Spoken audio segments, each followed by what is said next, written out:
Will democracy survive the next couple of years? Essentially, we are the same.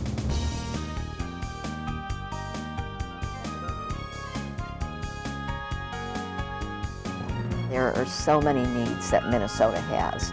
What people are saying they need right now. Access to Democracy is made possible in part by a donation from Firefly Credit Union.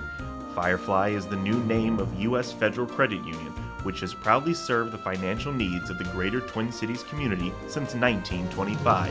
At Firefly, we guide our members forward and give them the power to chase dreams by delivering the financial solutions they need to get ahead. From checking accounts to mortgages, we'll light the way. We are Firefly Credit Union, and this is life illuminated. By Thomson Reuters, providing legal professionals with intelligence, technology, and human expertise they need to find trusted answers. Thomson Reuters, the answer company. Online at thomsonreuters.com. And Dr. Charles Crutchfield of award-winning Crutchfield Dermatology in Eagan. Acknowledged as one of the nation's best physicians, a Minnesota native who trained at the Mayo Clinic, Dr. Crutchfield personally treats all patients and states that experience counts and quality matters. Crutchfield Dermatology, look good, feel great, with beautiful skin.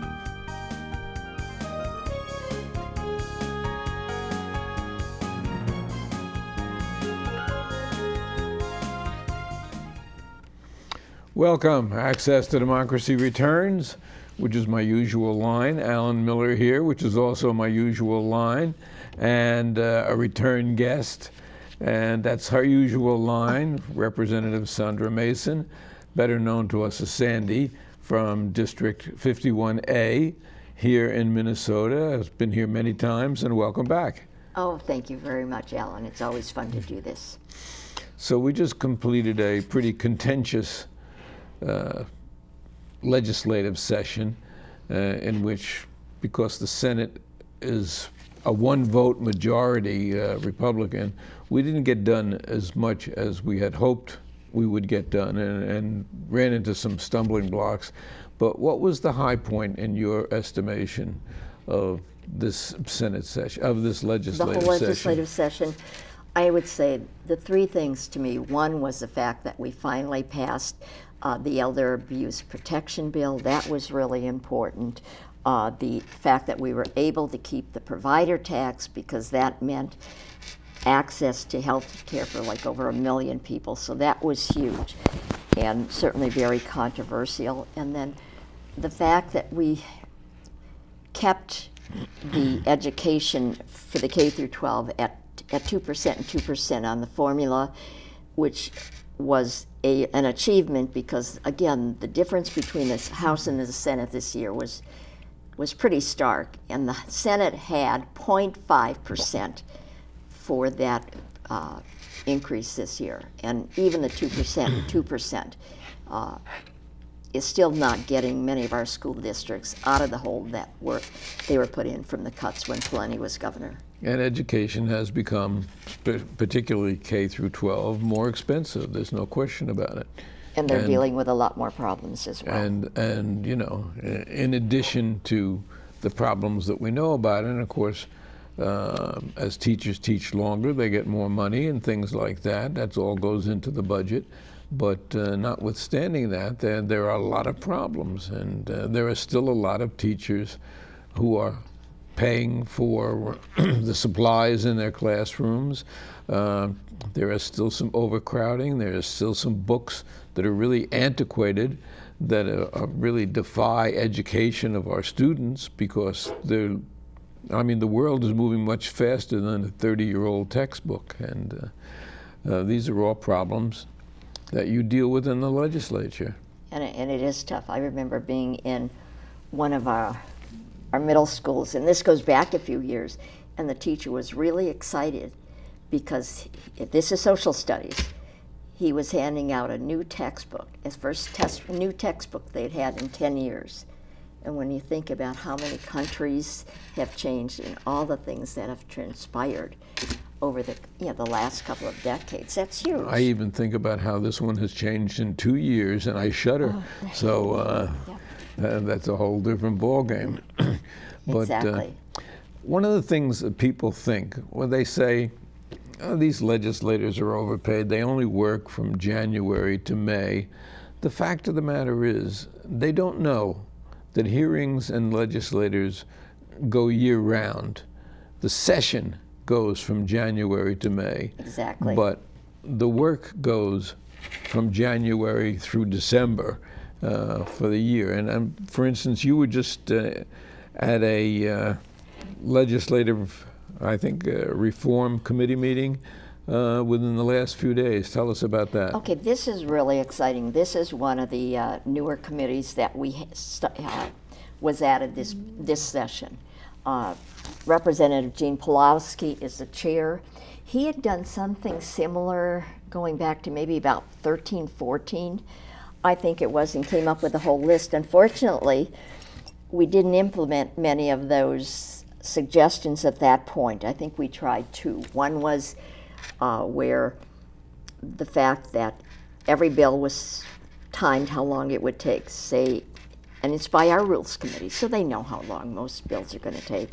So if they put like a 2-hour limit on it, that kind of gives us a way to be more efficient in what we're accomplishing. But by the same token, there was flexibility. So if there was agreement that we needed more than 2 hours, yeah, the leaders would just change the time and do that. The meeting the other day, now this is the first one this year, and I do want people to pay attention to this because this is where they can find out what we have been doing and maybe some of the suggestions. Now, at the first meeting on Wednesday, basically most of the testimony were people from our finance department and for the House Independent Research. And like one of the things that they talked about was the fact that when we are relying right now on the February forecast, that doesn't give us a whole lot of time to get the budget put together. And it seems to me in the past they have actually used the November forecast. And so some of the comments the other day is if we use the November forecast, we'd already have figures going into the session when it starts at the beginning of the year.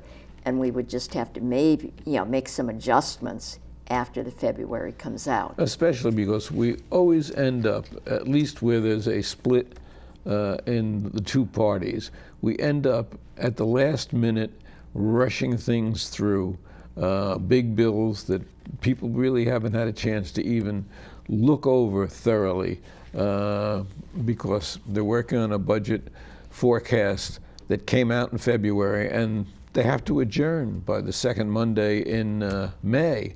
It doesn't give you a lot of time. So it makes a lot of sense. And these people who were testifying are state employees who are involved in this process, telling the legislature, hey, we need a change. These are our staff experts, you're right. So that's important, but I want to go back to this session again, the difference between the House and the Senate. In the House, I think we passed all of our budget bills by the end of April. And the hope was that we could spend the rest, all of May, dealing with the conference committees and getting the resolution with the Senate. Unfortunately, first of all, the Senate didn't pass a whole lot of bills, which made things really difficult. And in some cases, especially conference committees, the gavel changes from House to Senate for each meeting. One day it's the House, next day. The Senate was not calling some meetings. It was just really tough to get some of these committees, conference committees, to really meet and do the job. And the difference was really one vote in the Senate. Well, toward the end it was 2 votes, but right. One vote made the difference that the Democrats were in the minority. And that one vote, as we say, one vote can make a difference. Well, one vote really did make a difference there. And who holds the majority in what they were trying to accomplish. So the fact, and I'll talk about one of my bills, that there were a number of bills this year that had to do with insulin and diabetes. And my bill, for instance, just prevented the health care insurance from changing formularies during the life of the contract. I mean, that to me should seem like common It sense. should seem like a no-brainer. And it really shouldn't have cost the state anything. I mean, this is should not be a big controversial thing, but Senator Matt Little carried it in the Senate. He could not get a hearing for the bill. And that to me is, I still have a hard time getting over that. I think there are so many people that are impacted by diabetes and the cost of insulin. I mean, it's just not, this is not a partisan thing. And the fact that he couldn't get a hearing in the Senate so that bill could get passed is just awful. Well, you talk about things not being a partisan thing. Senator Carlson has suggested hands-free driving to save lives for 10 years. Exactly. And because of the split in Senate Republicans and really the two parties, he has been unable to do that. Now, undoubtedly, lives have been lost in 10 years because of people, and we read about it all the time, who were involved on their cell phones, even texting on their cell phones, which is beyond my comprehension, while they're driving. And so this year, finally, we had the chance to pass that bill, but they took Carlson's name off it, and he agreed to it, gave it to a Republican, because his principle was, we have to pass this bill to save lives. And so the glory was gone from Jim Carlson, as well it should not have been, simply because he's been fighting for 10 years for something that should have been automatically passed. And that's Perfect right. example of that. And that's kind of a culture thing, I guess. I mean, my opinion is that virtually every bill should be passed if you have time. Maybe if the chair doesn't like the bill or something, it may not get out of committee. But as a courtesy, you owe it to your colleagues to At hear least their bring it to bills. the floor. And, you know, if it goes down, it goes down. But at least you've done that. Now, one of the things you do that a lot of the other side of the aisle doesn't do is you have a lot of town halls. In fact, you just had one earlier this week. We did. Where citizens are free. They're not scripted. They're not people who get tickets in advance. They're not from one party or the other party. And that was clear at your town hall the other day. That people come in and they raise questions that are troubling to them. They ask questions about school levies, which is really not within the purview of the legislature, except when the legislature doesn't fund the schools enough.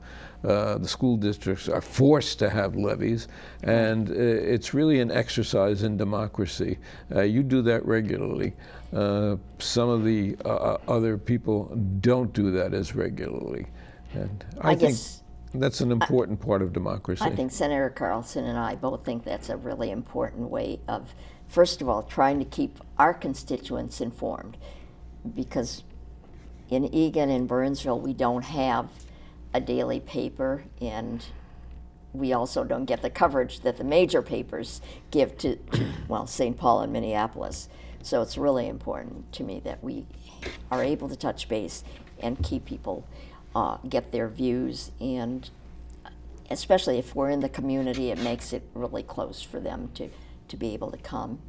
And then the last couple of years, what we've tried to do is bring in an expert for like maybe the first 15, 20 minutes, and as you did this week on immigration, because Exactly. immigration and what's going on with the immigration policy in this country, which is so important, and it impacts everybody, and it impacts every district, even if they don't have a bunch of people, immigrants coming in or seeking, residency here, escaping from really autocratic countries, things like that.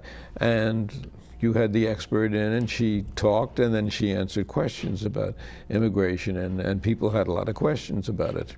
It is, and that's the reason that we had invited Rose to do this, because I've always known that she was an immigration attorney, and then when I talked with her, I found out that she has been going back and forth to the border as well. So for us to be able to get just really hands-on information, more current information, I think, is huge.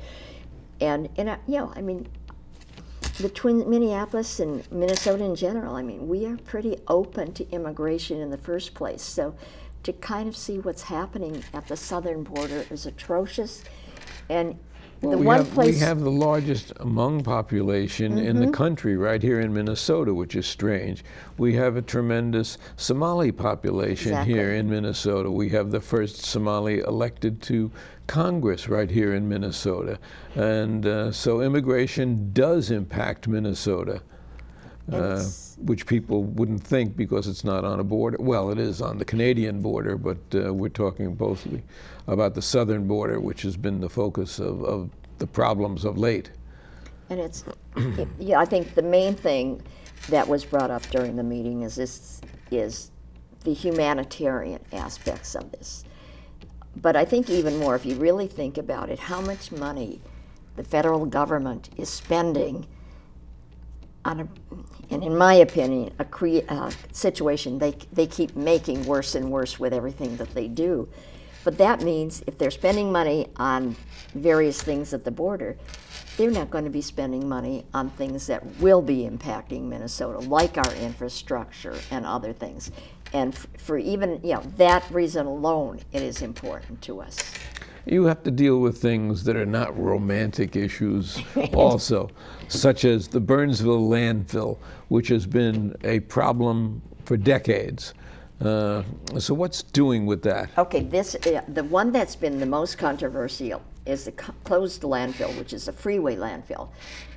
The Burnsville landfill is the one that is still open, that is under waste management. But what they've done is they are asking for an expansion.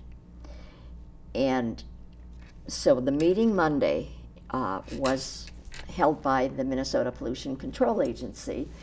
And what they wanted to know is the questions that should be asked for the scoping document. And you know, it was made clear at this meeting that that's what they were looking for. What are the problems that the people that live in the area think about?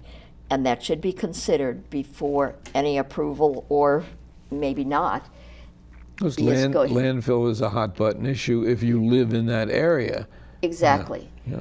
And they were asking, and in this case, the Burnsville landfill, they're asking for to be able to take more in, a larger capacity, which means they're kind of building a mountain, and it would it would go like from about 800 to over 1,000 feet if they're able to do that. And it also impacts the environment in really, really serious ways. So while it's not a romance issue, it's certainly relevant and important to our way of life and our health. And this is a major landfill. I mean, there aren't many landfills that service the Twin Cities area, so it is important.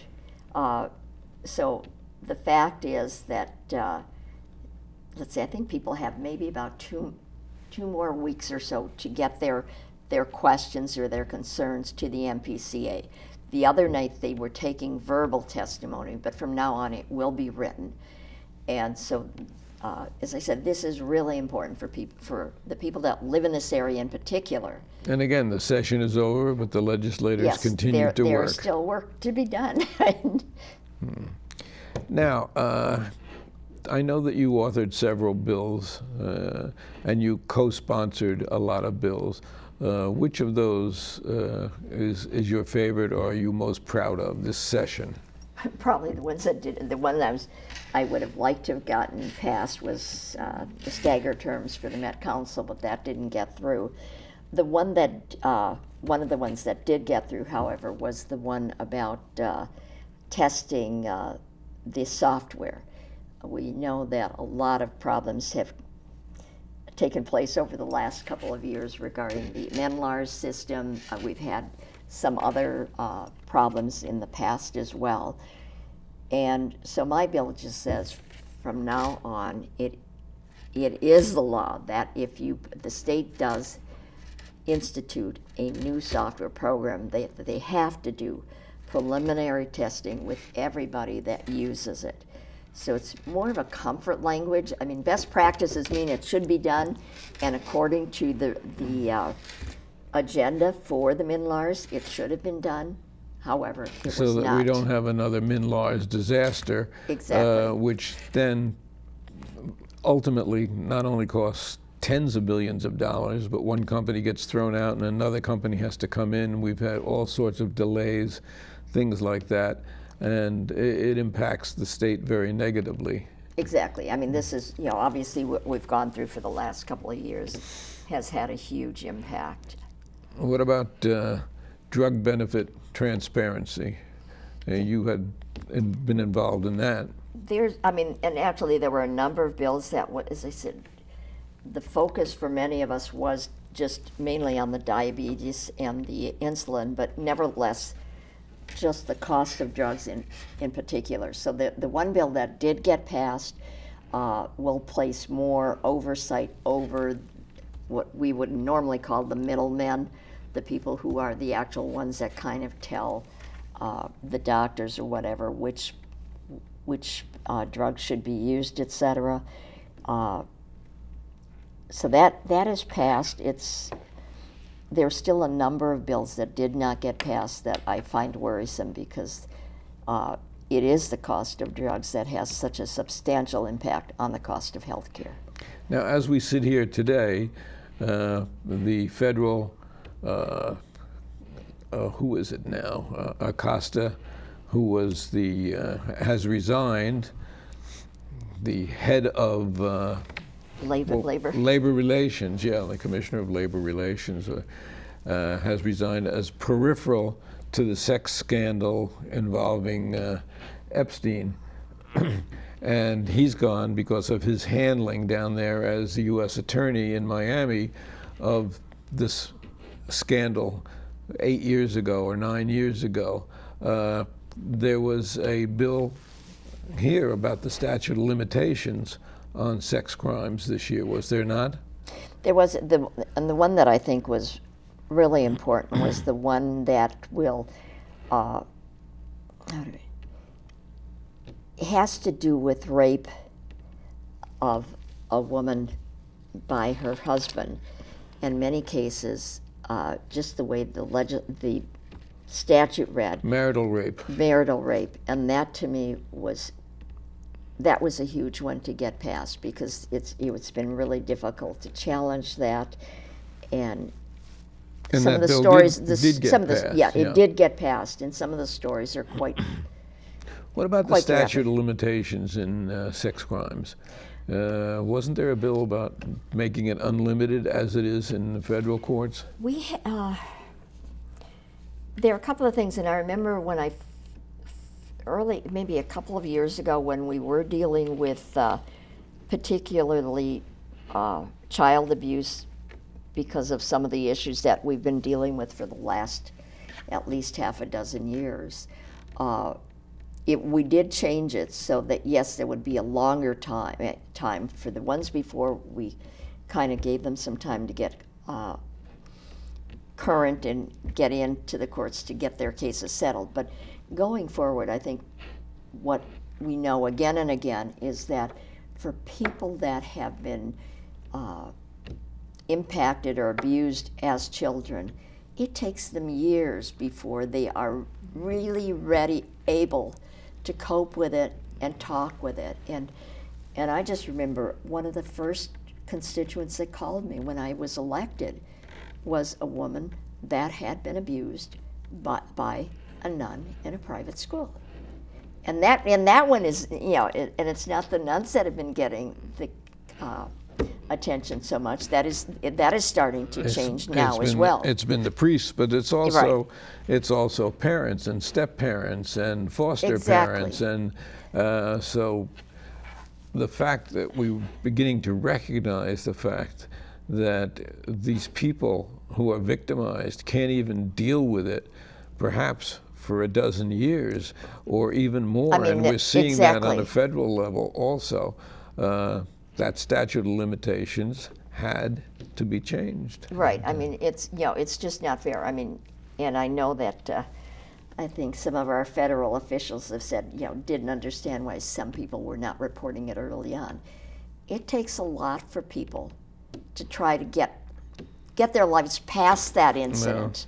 Some of And then move our on. officials are like horses with blinders on, and they can't see beyond what's directly in front of them, unfortunately. Right. And in some cases, the horses have better mentality, but we won't go into that. Okay. Let's talk about funds. We don't have that much time left for education finance. What have we done there? Okay. Again, I would say the fact that we were able to get a education bill. We did quite a bit for education in a number of different ways, but probably the thing that most people are aware of is the formula. So this year we ended up with a 2% for the first year, 2% increase in the second years.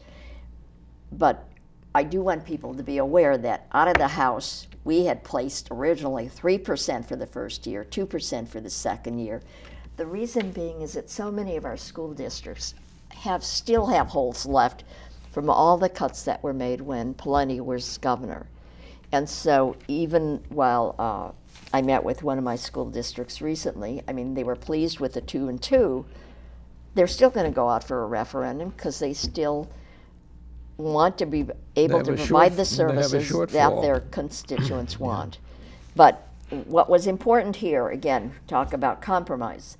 The Senate had 0.5, which to me was absolutely ludicrous. So the fact that we were able to half end of up as 2 and 1%, 2%, which is like nothing. Exactly. I mean, I cannot fathom that. I don't understand that at all. So the fact that we ended up at least with a 2-2 is a substantial achievement. And we also got a constitutional amendment that's going to be put on the ballot in 2020. Really for equal rights amendment. Exactly. And that's a first also. It is, and it's one way of at least making sure that the people in this state have more, I guess, liberties, etc.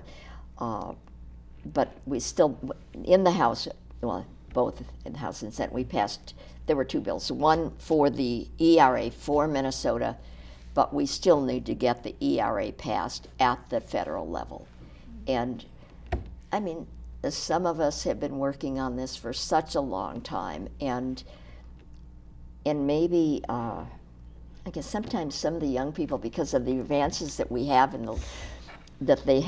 they may not be aware of the limitations of the current law. Maybe we'll see light at the end of the tunnel one of these days. And we see light at the end of this session right now because our time is virtually up. We've been talking with Representative Sandy Masin from District 51A, who has been a regular contributor to this show, and we hope to see you back again in the near future.